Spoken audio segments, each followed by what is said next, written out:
a gente não se estender muito, nós sabemos que Deus, em sua finita bondade e misericórdia, como eu falei aqui no início, alguns perguntam, vou repetir isso, o que eu tenho a ver com Éden?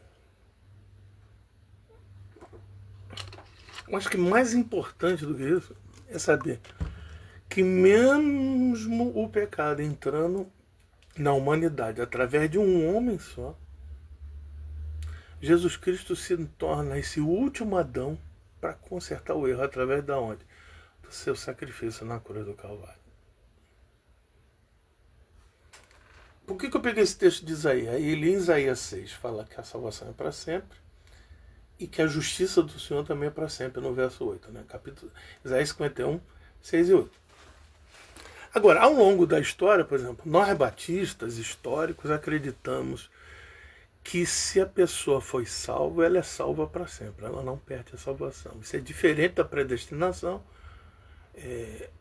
defendida pela reforma alemã, defendida pelos presbiterianos, que houve uma determinação absoluta de Deus na eternidade. A pessoa foi eleita pela vontade de Deus. Se a gente for para Efésios, existem respaldo para todos os textos, tanto para uma visão quanto para outra. Aqui a gente vai para Efésios. Efésios capítulo 1, né, que fala, a partir do versículo 3, bendito o nosso Deus Pai e nosso Senhor e Salvador Jesus Cristo, o qual nos abençoou com todas as bênçãos espirituais nos lugares celestiais em Cristo. Quer dizer, nós já somos abençoados. Agora ele diz aqui no verso 4, como também nos elegeu nele, Deus nos elegeu nele, antes da fundação do mundo, para que fôssemos santos e irrepreensíveis diante dele em amor. E nos predestinou para filhos de adoção por Jesus Cristo para si mesmo, segundo a sua vontade. Aqui bota o beneplácito da sua vontade, quer dizer, segundo a sua vontade. Então, nossos amigos que são da linha de um outro pensador da igreja, que foi João Calvino, acreditam que essa eleição foi individual. Tanto da antiga aliança como da nova aliança.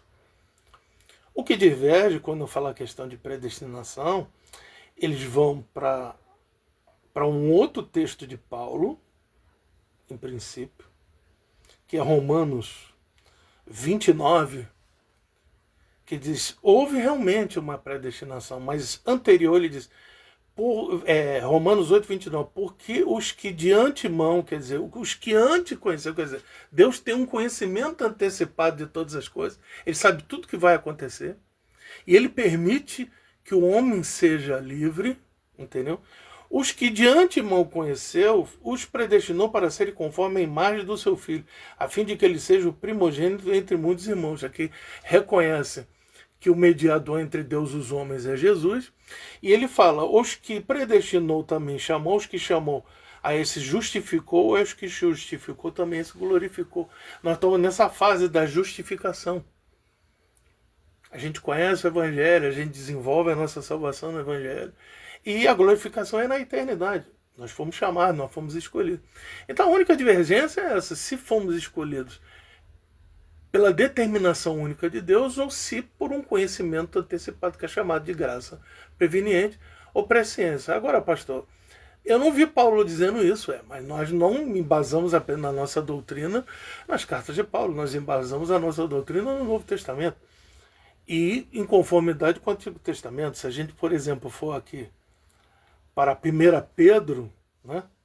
1 Pedro, verso 2, ele fala eleitos de novo, mas ele fala segundo a presciência de Deus Pai em santificação do Espírito, para a obediência e a expressão do sangue de Jesus Cristo, graça e paz vos sejam multiplicadas. Eu sempre faço essa saudação de manhã aqui, né? Eu acredito que Pedro pegou esse tipo de saudação inspirado em Paulo, que Paulo sempre fez isso. Eu, como me converti no início disso, que foi uma igreja judaizante pentecostal, que acredita que pode-se ordenar apóstolos nos dias de hoje, chamado de igrejas apostólicas, tem esse costume de cumprimento. Nós temos aí dos pentecostais, que são chamados, os históricos, as Assembleias de Deus, de falar a paz do Senhor. Os pentecostais da Congregação Cristã no Brasil, que é uma outra vertente do pentecostalismo, falam a paz de Deus. Eles acreditam que quando fala de Senhor, o Senhor pode ser qualquer pessoa, mas o nosso Deus é Senhor, né? E temos entre nós aqui a questão de falar o bom dia, a saudação na nossa igreja batista, mais histórica, né? Essa, bom dia, boa tarde, boa noite, os irmãos, né? Mas podemos falar, tem gente que fala, não, a saudação certa é essa, aquela. É tudo segundo o entendimento, né?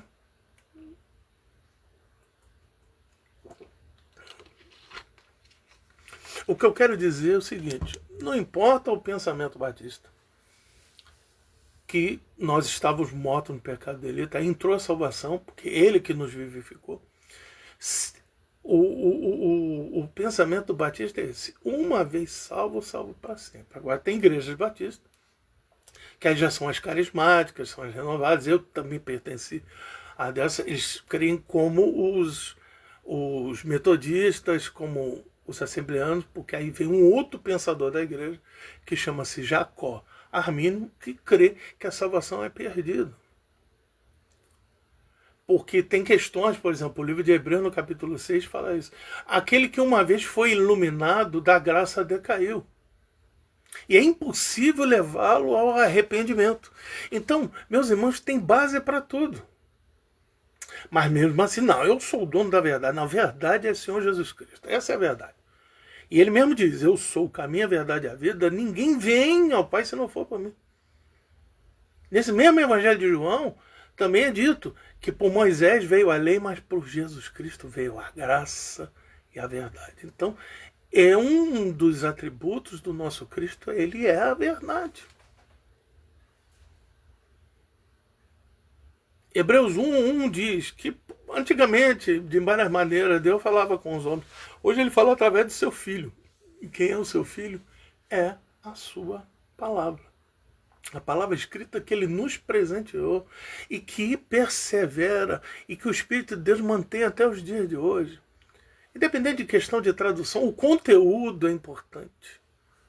Nós sabemos que Deus amou o mundo, João 3,16, de tal maneira que deu o seu Filho unigênito para todo aquele que nele crer,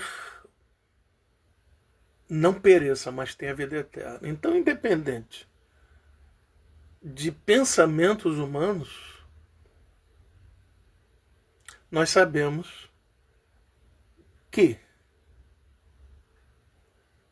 todo aquele que crê não vai perecer. O Evangelho de Marcos também diz isso, né? Que aquele que crê e foi batizado será salvo. O que não crê, condenado já está. Está lá no final, no último capítulo.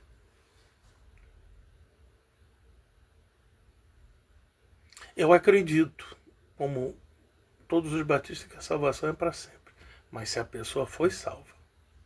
Tem pessoas que recebem essa salvação, que já foi preparada antes do mundo. A fundação do mundo, de imediato, outros levam anos para desenvolver isso. Porque a salvação ela tem que ser acompanhada de frutos.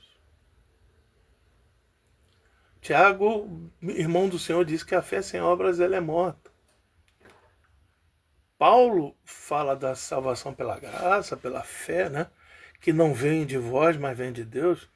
Mas nesse mesmo capítulo 2 ele vai dizer que essa fé são as obras, as boas obras preparadas de quê? De antemão.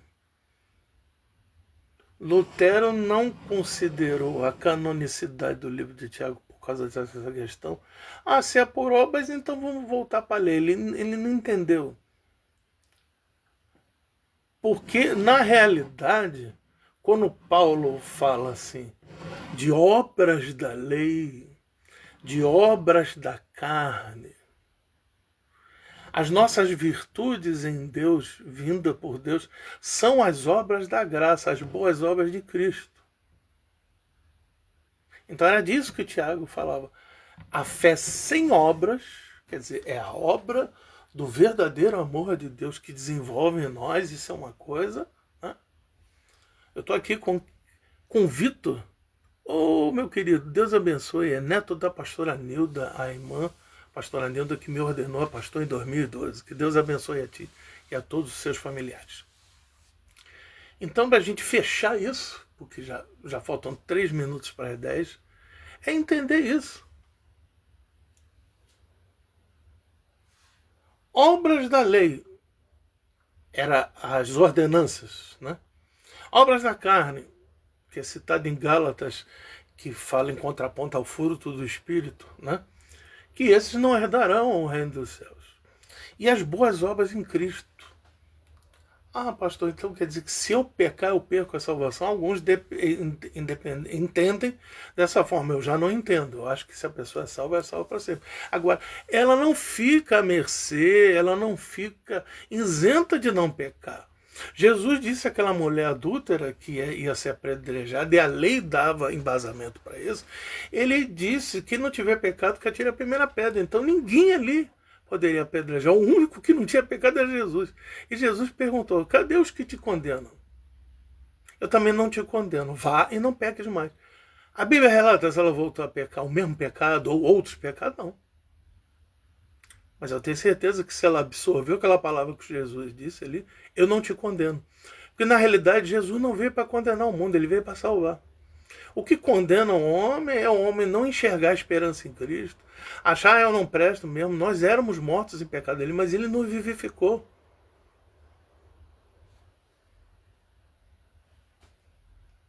Nós temos que compreender isso. Que há uma esperança de justiça, de salvação de Deus, como também diz lá em Romanos, no capítulo 8, lá no final, a partir do 31, fala: se Deus é por nós, quem será contra nós?